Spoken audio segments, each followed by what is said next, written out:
You're listening to the Perth Property Show, Australia's only weekly property podcast by West Australian experts for West Australian listeners. Catch your latest episode every Monday at 7 a.m. Good morning, everyone. Welcome to the Perth Property Show. My name's Trent Fleskens, your host as always. And we start the year, as we have done for a couple of years now, with our forecast of our top 10 picks for 2026. It's our second episode of the year. Andrew Lafort from the City of Gosnells last week having a chat with us about the planning space. This week we're straight back into our market analysis, and there's one guy I love to do this with every year. It's one of my closest mates in industry and also one of the most informed guys in industry, selling over 400 properties a year in his team.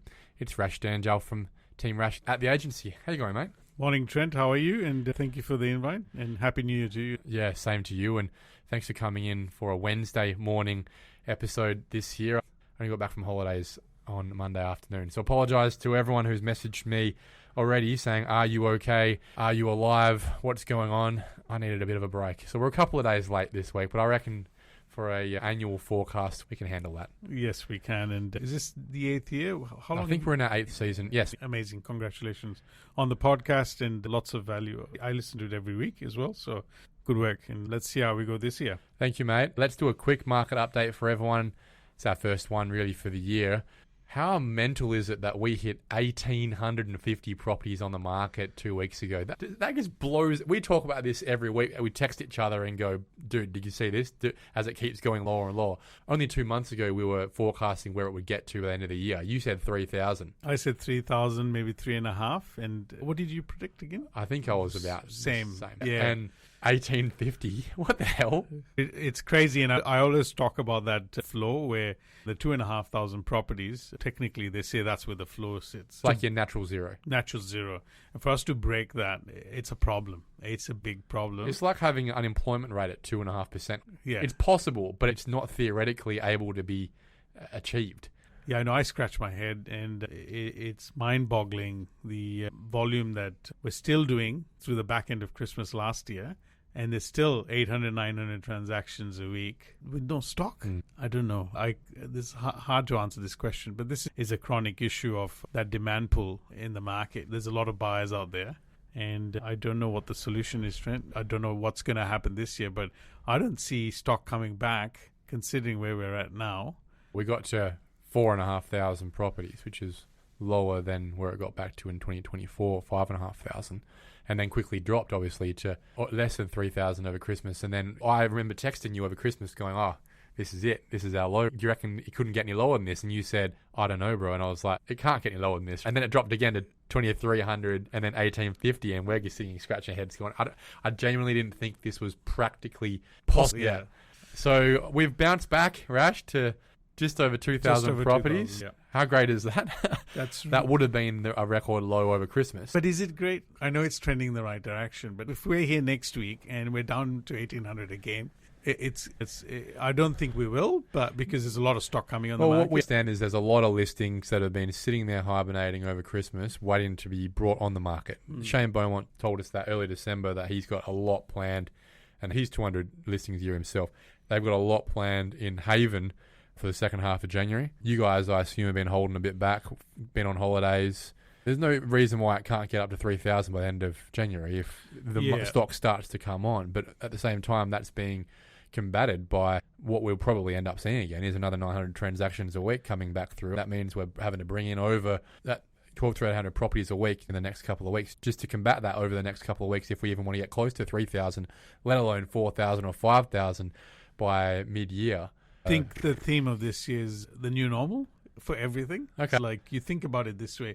If 3,000 becomes the new normal moving forward, and I predict that 3,000 sort of where we're going to get in Feb, like you just mentioned, everything's the new normal. The land rates are the new normal. The cost of building is the new normal. Like all this might just become $1 million as a median house price in house and land suburbs is going to be the new normal. Yeah. So I think the theme of this year is just the new normal. And the more we start maybe looking forward and saying, okay, we've got to let go of the past and maybe think about things a little bit different because the demand's pulling pricing up and the cost of everything is on a new normal. So if you look at from construction costs and the land costs. Nothing's changed, really. It's just growing in the same direction. And it's not coming down. Do you think land rates are going to drop again? No. Land rates can't really drop because costs to construct those have gone up in the same way as the conversation we have about apartments. You know, it just doesn't get built if it doesn't sell for the right price. So, no, I don't think any of that is dropping. It's interesting to know, and we probably need to make another episode about this, the interaction between how the market is perceiving the East Coast performance to be Sydney, Melbourne. We're starting to see a lot of concern around those markets. We'll do another episode on that. But what we expect, obviously, is more growth this year in Perth. I think everyone around the country is in consensus that Perth will be 1 or 2 in the nation. And so let's talk about what we expect growth to look like in our top 10s, like we did last year. Let's quickly, if we can, have a look at how we performed from 12 months ago. Yep. We had 10 picks from me, 10 from you, and 10 picks from ChatGPT. Correct, yes. Right? I'm fairly humbled by this, because I got 0 out of 10. All of my suburbs went up, as you would expect in terms of value, but they certainly didn't hit the top 10. Did you get any in the top 10? No, I didn't. And so maybe we should shut the podcast down. Yeah, shut it down. Zero value service. I will say this, as an average for us both, we picked last year to be a 10% growth, maybe double digits, and we were pretty confident that's going to be really healthy. And amenities is going to be the way, and that fundamentally the best way. But we had 2 kind of different market runs here. There was first half, and I'll call it the second half. That was highly influenced by government policy and bringing the 5% scheme. Interest rate, election, tariffs. Correct. You looked at different speed in first half, second half, and then it all became all about affordability again. Because in the previous year, affordability ran the market, and suddenly by making money available to the open market, we were able to see those more affordable suburbs have a rerun again. Because at the end of the day, if money becomes more available or you're able to get access to more funding, that's just going to drive demand. This is all, you've always spoken about this. The theme of the year I haven't picked yet. It's a bit awkward because I've had affordability, accessibility, and amenity. I'm trying to find more words to start with A, but I don't think I'm going to be able to. I think it'll be something around fear or greed this year. I think we're starting to see a bit of that come into it, with a tinge of affordability as well being probably the limiter as prices continue to rise and rates don't expect to go down, possibly up. But I'll keep mulling on that over the next few days before our next one. Let's look at how we did anyway. My picks last year were places like Shenton Park, Bicton, North Fremantle, Churchlands, Leederville, Trigg, City Beach, Willerton and Mount Pleasant. They were all essentially A-grade, blue-chip suburbs. My theme was amenity. My theme was that people would be flocking to amenity as interest rates started to lower. I think I jumped the gun a little bit on that, in that interest rates didn't lower as quickly as I thought they would. And the 5% scheme, which did have a big impact, was obviously on the lower part of the market, which really pushed a lot of those suburbs much higher than how these have performed. They've all done well around the average of low teens. So we would have made money in that top 10, but it's just been outperformed clearly by a top 10 we'll talk about in a minute that has obviously been impacted by that 5% scheme and outperformed my theme of amenity. So I think it still worked. Amenity did work. There was a flight to amenity last year with interest rates dropping. But it was just outperformed by the 5% scheme. What were your 10 picks again? Ascot, Rivervale, Padbury, Craigie, Harrisdale, Piarwater, Southern River, Maylands and Brabham. You performed better than mine. You really hit a lot of your suburbs were mid to high teens. Why do you think that was? Again, I feel that these were highly influenced by that 5% scheme. So just a lower price point, more room to grow, and more impacted by the 5% scheme. Correct. And of course, Ascot and Rivervale, like last year, I felt had a lot of value. My number one pick was Ascot and finished at 19.3%. Yeah, it's right up there. Take that any year. You would have been 11th pretty much. So you were right there near the top 10. What did ChatGPT have? ChatGPT had Peppermint Grove, Swanbourne, Dalkeith, Cottesloe, Apple Cross, Waterman's Bay, Mosman Park, Nedlands. So I think that was the interesting point last year, that ChatGPT actually agreed with the theme of where I was going last year in the amenity chase. It was going for a lot of blue chips that hadn't had a lot of a run. Yep. And also just if interest rates are dropping, this is where the money is going to want to go. ChatGPT performed the worst out of all three of us in that space, I think. And despite the fact that I think it made a lot of sense, obviously I would agree with that because it was on the same page where I was going. The actual top 10 for last year, from 10 up, was Champion Lakes with 20%, and then Chidlow, Anketel, Mount Rishon, Hilbert, Whitby, Cockburn Central, Wandie, Haynes, and Mandogal with 33%. Now, 4 of those out of the 10 were in the city of Armidale. Yep. Kwinana in there as well. And then Serpentine Jarrahdale had a couple. Really, what that spoke to, again, was affordability. We've gone back to another year of affordability. The price points all averaging under the $1 million space and right in that sweet spot in the 700-800s going and then pushing up into the 8-9s by the end of the year. It just shows how impactful government policy is on our prices. When you bring an incentive like this and you bring it forward, it was supposed to start 1st January this year. It was brought forward and had a huge impact on how the performance of suburbs over the year worked. That will continue. And in my opinion, that is one of the biggest drivers. And my top 10 this year, Rash, has flipped on its head to really be a lot of suburbs that are left over in that sub 850 space that will continue to be impacted by this 5% scheme. What's the theme of your top 10? Very similar. Which suburbs are right on that brink, didn't grow, but have the potential because the neighbouring suburbs have done really well. And it's only natural when the stock levels are this low. We will have low stock all year. So I think the ones I've picked are also going to have another run because of affordability. They'll be in that mid-8 range in terms of growth. They're probably sitting at 7 to 750 as a median house price as well. Okay, and ChatGPTs, do we want to start with them? Yeah, compared to last year, we've improved in our prompt engineering. Tell us what the prompts were for this year. Yeah, so we made sure they were a property expert like yourself, Trent. We went through and said, look, really do the deep analysis on the market. We also uploaded last 2 years' data in terms of suburb growth for the previous year and said, now that you've got all this analytical data, pick your top 10. And yet it took 15 minutes. So I really went through and spent the time to understand the data. So let's see how we go. Should I go hit them now? Yeah, let's start with ChatGPT and see if we got any of those as well. And I can promise all listeners, we did our numbers before we did ChatGPT. So Correct. There's been absolutely no influence. I'm interested to see if any of my top 10 are on there. All right. So Upper Swan. Okay. So 2025 had 17% growth. And 2024 again 17, so steadily growing year on year. It's semi-rural. It's picked up Upper Swan as number 10. Okay. Belmont at number 9. So similar to that Ascot, Rivervale, City of Belmont. It's picked it as well. And at number 8, it's got Haynes, City of Armidale. So Haynes was in last year's top 10 growth. It had 22%, $740,000 median price last year. It reckons it's going to have another run. Yeah, it reckons it'll have another run. And of course, with that 850 so it's just going to continue to grow from there.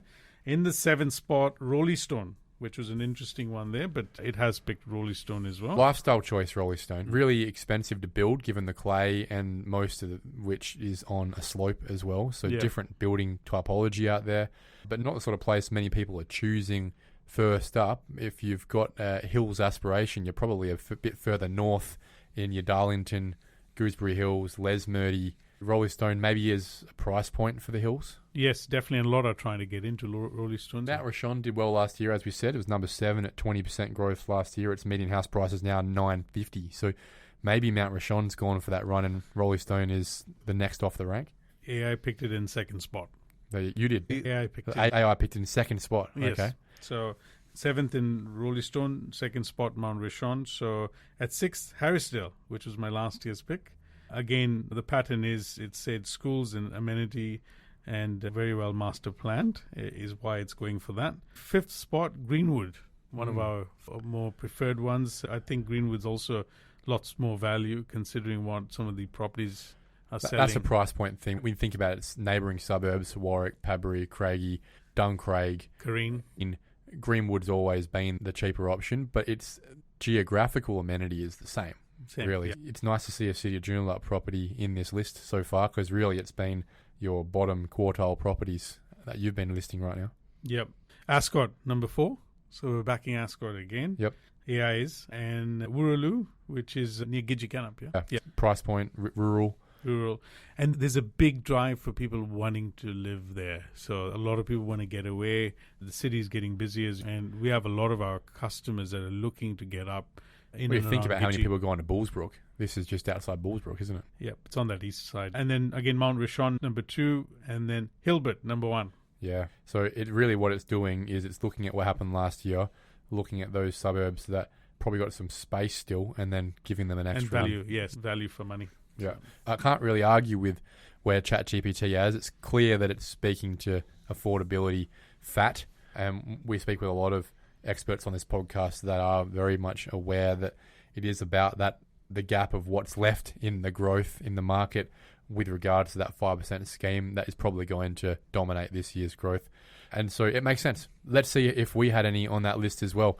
Do you want to go with all your 10 or one each? Oh, we'll just go one each. And if we find we have a similar one, we'll just jump in and say I had that. Okay, so good idea. The 10th spot, I have Beachboro. Okay, I didn't have Beachboro, but I've always been a fan. In 2024, I think I had Beachboro as my number 1. Yes. I think there's still a lot of gap in the market. If you see what properties are selling for in Morley at the moment. Even East Morley. Even we're East in $1 million Morley. now. Yeah. And you're just not going to get enough stock around that area. There's a lot of growth. And there's the new film studio about to be completed. Is that Bennett Springs? That is in Bennett Springs. Yep. And I just think it only had 13.8% growth. And we are seeing a lot of competition in Beachboro. So I think my heart is close to Beachboro. I have a feeling that the market will keep growing. You know it really well. Okay, I had Mundajong in number 10.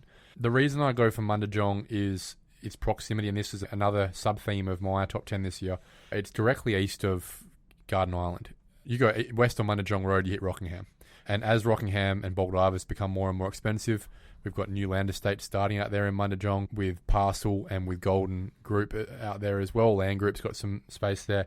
I see they're simply by an outcome of new product out there. I think Mundajong will probably start getting into these lists that people otherwise would never have seen before, given its rural setting. It's now becoming part of Perth Metro, really. And so just simply as an outcome of it joining the urban space, I see Mundajong starting to tick up on its replacement value, new housing, but also the demand that will come in as a cheaper alternative to the Rockingham Baldivis side of things. So it might even be a Mandongalap of next year, basically, because it's a very similar thing happened in there, isn't it? Yeah, with Mandongalap number 1, Yeah. as long as it's done well. Mandogalup's a really nice estate that's been done by Satterley, and obviously right on the freeway, benefiting from the splash zone of Hammond Park, Success, Wandy, Auburn Grove. Mandogalup, I think, is just a brand new suburb when it comes to that urban environment that is going to benefit from the work side of things coming out of AUKUS, which is a big part of my analysis in the Rockingham Kwinana space. So that's my number 10. Your number 9? My number 9, I have Scarborough. Only grew by 10.5%. Yep. And the median house price is relatively the same to Stirling, for example, being a beach suburb as well. So I feel that one's going to grow a lot, and Scarborough is still very undervalued for a beach suburb. Is that because you think you're going to see a lot of growth in the unit space with the 5% scheme? No, this is for houses. Simply houses. Simply Okay. houses. I think based on what the median house price is there versus other value propositions nearby, it's undercooked. I feel like we might have a run on the beach side as well this year. Okay, I have Wellard at number 9. It had 14.5% growth last year. I think that's actually undercooked from what it probably would have otherwise been if it had a full year of the 5%. And again, there's nothing special about my analysis on this. It's close to the Rockingham Kwinana Centre. It's got a relatively new set of houses there. It's seeing growth. I think it's going to continue to see growth. Yeah, lots of value for money and almost forgotten at times where it is, and that's what you'll see. Big Indian population push into Wellard as well. Yes. That has had an impact on prices across Perth in the last few years. All right, next one for me is Kundula. Interesting. Kundula being one of the cheapest suburbs in Perth, certainly one of the cheapest north of the river. Socio-demographic challenges over the decades reflected in its price. Things are getting pretty expensive outside of Kundula. It's probably one that's ready for a pop, isn't it? It is ready, and if you look at what stuff in Girraween selling for and Balga, there's no reason why Kundula, with the subdivision potential, should be driving the prices, not as developers try to put more units in place as well. Do you see that splashing into places like Mirrabooka, Girraween, prices just rolling around the whole area.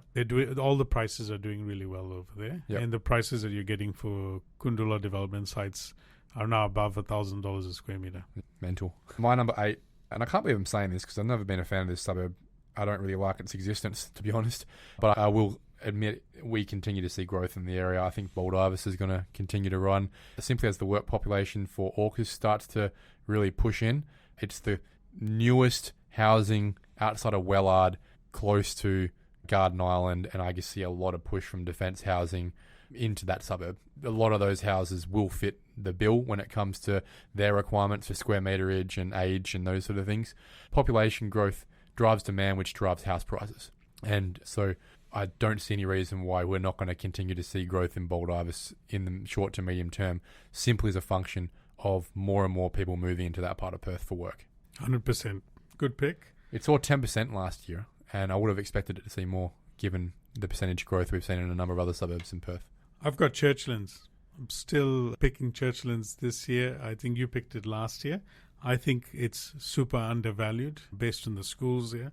The only biggest issue with Churchlands is if we don't have the transactional volume in the area, we're not going to see the growth either. But my pick is Churchlands as well, based on where it's located. So is it possible I was a year early? Yeah, possibly. We'll soon find out, because we'll have to wait. We'll have to wait and see. We don't have a crystal ball. I think Safety Bay, the number 7. It might not be Safety Bay. It might be Waikiki. Might be Shorewater. But I'm backing Rockingham in for continued growth. It's hard to believe, given the growth it's had. But it's a brilliant part of Perth, and it will continue to see growth because of AUKUS. It might see some investors pulling out, but I think it will continue to see people moving into that space simply for work. Yeah, as the economy or people's personal wealth changes this year as well, you'll find that we'll have I call it a K economy, or the ones that have money are also having other options, but people will need affordability be the key, and there'll be a big gap as time goes on. Yeah, we've got children, and we think about what it'll cost to actually get into their first home. It's only going to get worse. So I'm with you in terms of that whole area, and I have some picks in there as well. I've got Aurelia. It's my number 7 pick for this year. Why do you think Aurelia? I've got it at number 6. I think Aurelia because of the same reasons of Medina. It's the cost of actually the land that you're getting there, much bigger blocks, and you're trying to get in the market on a green title. If you want a backyard, the great Australian dream, it's left in those areas. Yeah. And of course, with AUKUS and everything that's going on down there, it'll be a good pick to have. It'll be a good one for you to work into. It only had a 9.7% growth last year. Yes. And with its price point and the $850 cap on the 5% scheme, Aurelia's got a bit of space to move. Don't see why Aurelia and Medina wouldn't be seeing some serious growth this year. Number 6, I have Midland. We've just done a transaction in Midland for over $1 million for a house there, and we're starting to see prices in Midland grow significantly. Even though it's grown 17.2%, I think Midland's going to have another big run. Midland's got a lot of space. Yeah. It's a suburb that I'm nervous about long term because it was one of the biggest crashes in the last crash. But yeah, it also went up a lot on the way up. Okay, what was your number 5? Swanview. Why? Swanview is going to be potentially a better option for some people that don't want to live in Midland. And it didn't have much growth at 8.9%. There's some really good family homes there. Big blocks, some views as well. Views as well. Yeah. And that's why I had Swanview there. Yeah. And my number 4, Hillman as well. Again, City of Rockingham. Just in that precinct, I'm pretty confident these much more affordable suburbs will have another run at it. So you had Aurelia at 7, Midland at 6, Swanview at 5, and Hillman at 4. Correct. Yep. Okay, yeah. So because I had Safety Bay at 7, Aurelia at 6. My number 5 is Wanneroo, only because I expect to see more pressure from the land development space, and I'll follow that up with my number 4 of Meridian. That's essentially northeast Wanneroo. The big East Wanneroo district structure plan is starting to come through. A lot of land developers are releasing land out there. We're going to start seeing some values. I don't know if it's going to be at the end of the year in this list, simply because houses probably wouldn't have been bought and sold by that point. But it's simply in terms of where would I be putting my time, where do I think we're going to see growth. I think it will be Wanneroo, a splash zone for the merging up Wanneroo land development onslaught we're going to start seeing very soon. New housing will increase the median house price, and it will splash onto established housing in the area. 100%. We'll see a lot of transactions as well of people maybe selling their homes and moving into their newer houses too. My number 3 was Balga. And the reason for Balga is it's always had a fantastic geographical amenity aspect to it, and it's only ever been cheaper because of socioeconomic and sociodemographic risks in the area. But we are seeing it enter that price point that just makes it harder for it to be lower socioeconomic these days. And in the last boom, it was 2012 and 2013 that Balga was leading the country, not the state, but the country in growth. And I think that we're going to continue to see the unit pricing in Balga especially, as well as the house price, because of the triplex development opportunities that somewhat still exist there, continue in the suburb of Balga.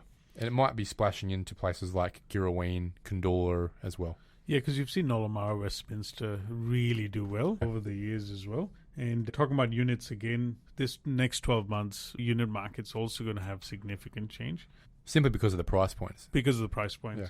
Do you know which was the number one unit market of last year? Tell me. Morley. See, we love Morley. 26.9% growth, and then Camscott after that at 25%.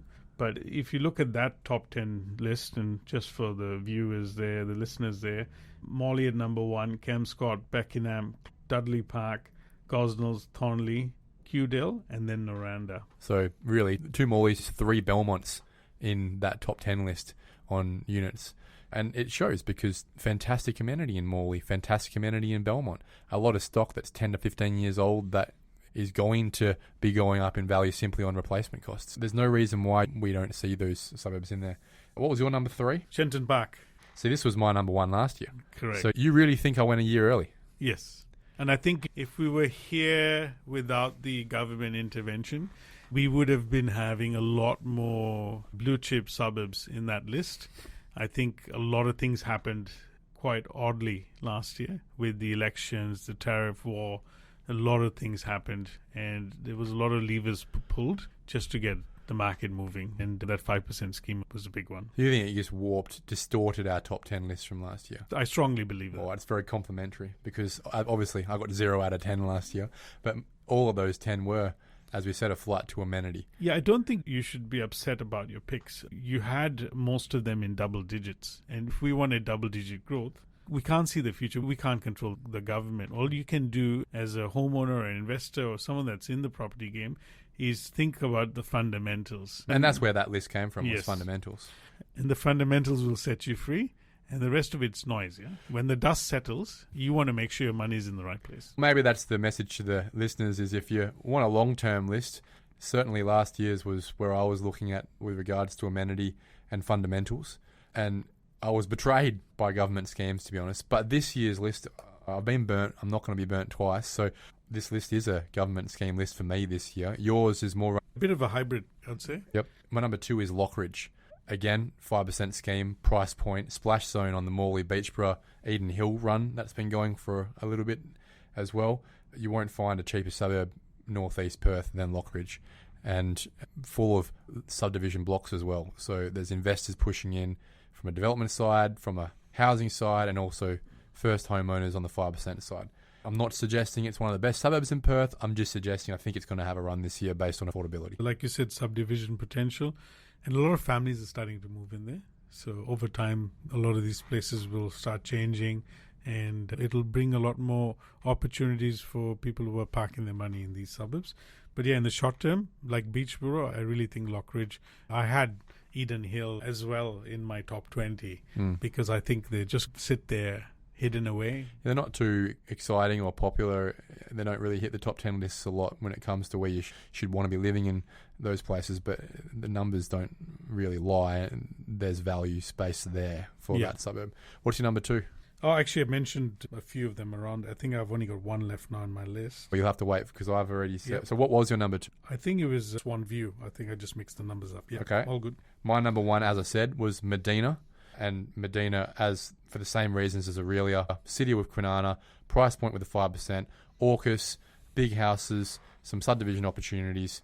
Not a sexy suburb, but certainly one that I think has still got space. It only grew 10.4% last year. It really could have been double that. It should have been in the top 10 lists. I don't think it will be less than 10%. And I think there's a high chance it will be in the top 10 list for this year. Your one. What is your number 1 this year, Ash? Martin.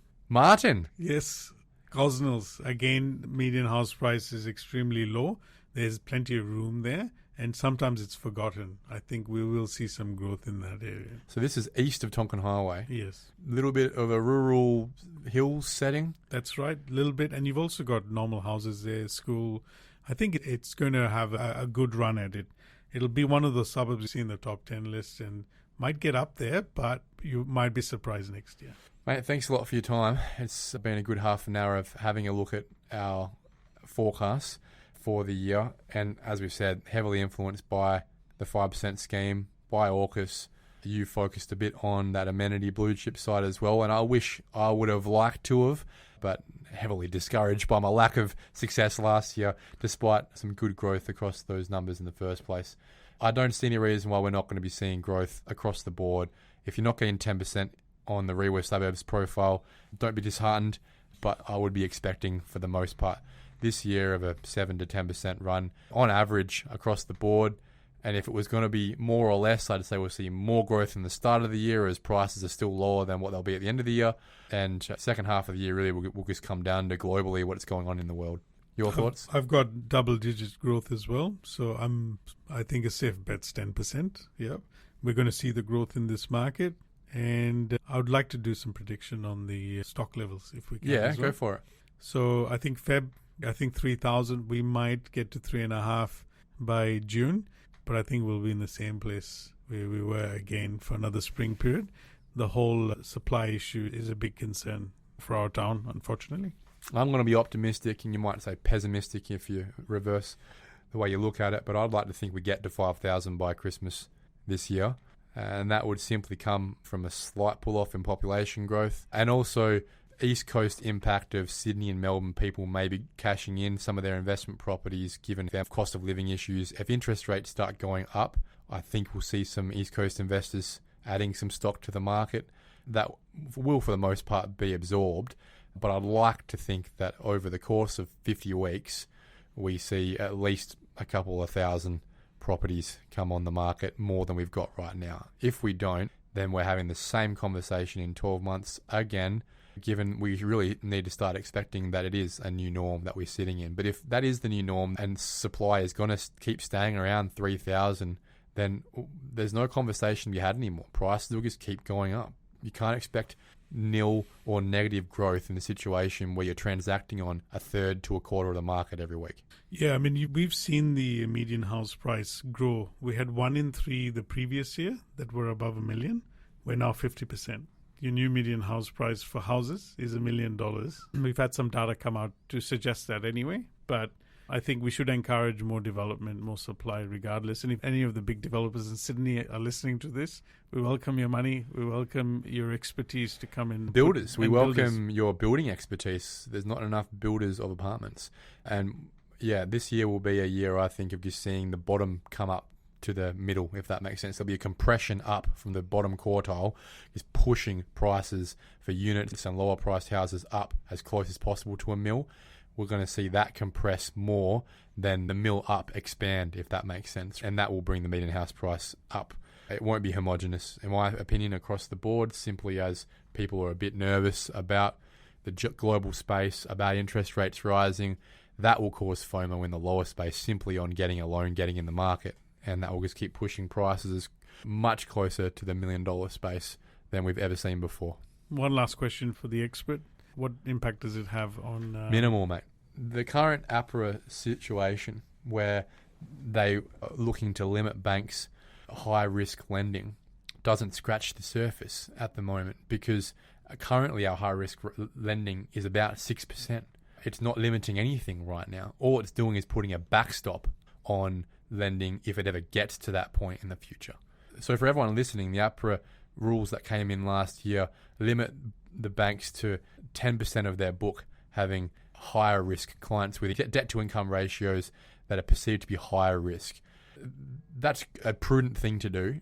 You'd expect that for the most part, banks should be keeping to that anyway, and they are, because their book only sits across the country at 6%. So right now it affects nothing. All it's doing is putting a backstop in for at some point in the next few years, if it ever gets close to, that's where it stays. I think that's a great thing for prudence. That's the point of APRA, the Australian Prudential Regulator, to make sure that banks never get into that scary position of lending high-risk loans to more than 10% of their book. But what it means right now is it's limiting nothing. It's not impacting anything right now because we aren't even scratching that. So yeah, for 2026, I don't really see it having much of an impact. What we will see is some of that trust lending side that we saw come out at the end of the year with Macquarie, Westpac, CBA starting to pull back on what was a loophole on trust lending, on essentially not having to worry about income. What was happening was investors were isolating, siloing all of their debt to income assessments with new trusts every single time they went to the bank. That was a loophole that was closed. That wasn't happening by a lot of people because most people weren't even clued on to doing it. But for those who were and were abusing the system, sorry mate, book's closed. But yeah, going forward across the rest of the market, I don't see the APRA side having a huge issue. What will be a dampener on the fundamentals of growth will be interest rate rises if they do come in. That's a wait and see. We don't know if interest rates rises will happen this year. That will come out with inflation if it does continue to persist.